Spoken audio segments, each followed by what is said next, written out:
Corporate farming 6 केनालन इरसा act में तरमीम ऐं कणक जो अघु मुक़ररु न करण ख़िलाफ़ अवामी तहरीक ऐं सिंधियाणी तहरीक तरफ़ां ख़ैरपुर नाथन शाह में कम्यूनिटी सेंटर खां एहतजाजी रैली कढी प्रेस क्लब अॻियां एहतजाजी मुज़ाहिरो कयो। एहतजाजी रैली में वॾे अंग में औरतुनि ऐं ॿारनि शिरकत कई। इन मौक़े ते एडवोकेट साजिद हुसैन महेसर, महानूर मल्लाह, बख्तावर मल्लाह, एडवोकेट नजीबुर रहमान महेसर, काशिफ मल्लाह ऐं ॿियनि ख़िताब कंदे चयो त इरसा हथ वठी सिंध खे ॾुकार जे हवाले करे छॾियो आहे। इरसा जो टे रुख़ी फार्मूलो मुल्की आइन ऐं कानून जे उबतड़ आहे। कारपोरेट फार्मिंग कंपनी खे पाणी फराहम करण लाइ सिंधु दरिया मां 6 नवां केनाल कढिया पिया वञनि।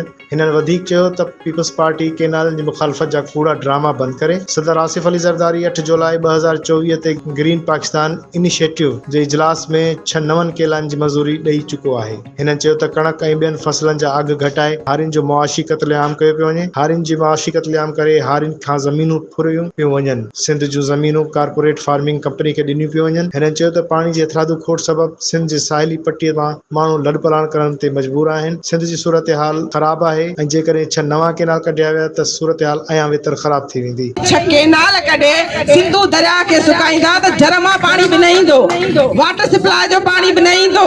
पोइ असां काॾे वेंदासीं? ही सख़्त मौसमूं थींदियूं।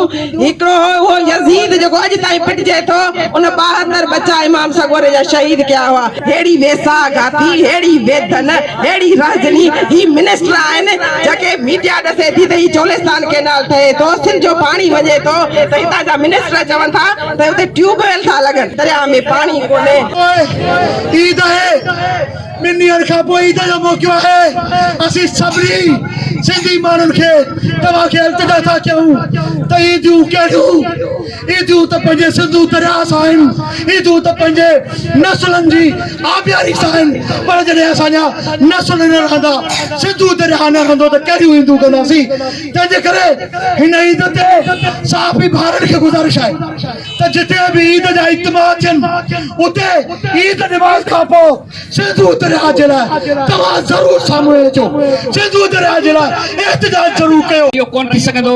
सॼी सिंध सरापा एहतजाज समझी चुकी आहे। ही केनाल रद्द थी करे सॼी सिंध रद्द करे चुकी आहे। सिंधियाणी तहरीक रद्द करे चुकी आहे। नंढो ॿार बच्चो सॼो रद्द करे चुको आहे। ही जेके केनाल निकिरंदा सिंध सॼी बंजर थींदी ऐं जेको पाणी पंजाब में बि रोकी वेठो आहे, उतां जे कंहिं हारी मज़दूर खे फ़ाइदो कोन पवंदो। उते सिर्फ़ के चंद सिलेक्टेड माण्हू हूंदा जिन खे हज़ारे एकड़ ज़मीन ॾींदा, पाण फ़ाइदा खणंदा। असीं सभु दरपरदार हूंदासीं ऐं सॼो पंजाब आहे। पंजाब जो हारी नारी आहे, उहो बि सरापा एहतजाज आहे। पंजाब जा माण्हू बि एहतजाज पिया कनि। सॼी सिंध त ॿरियूं थियल आहे।